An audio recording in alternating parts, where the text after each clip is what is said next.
તો કેમ છો મિત્રો, મજામાં?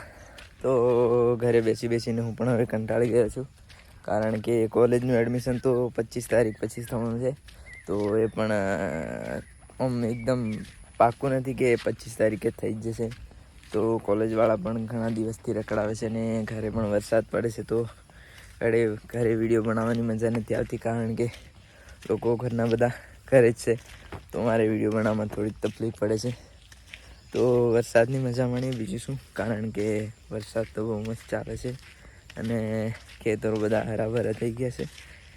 તો હવે કોલેજમાં જઈશું 25 તારીખ પછી. શું થાય છે જો એડમિશન મળશે કે નહીં મળતું એના પછી ડિપેન્ડ કરે. એડમિશન ના મળે તો આપણે પછી થોડાક દિવસ માટે બહાર જઈશું ફરવા માટે. લો, તમને જબરજસ્ત વિડીયો બનાવી બતાવીશું. ઓકે, તો સબસ્ક્રાઈબ કરી દો ચેનલને, નવા છો તો. મળીએ, બાય.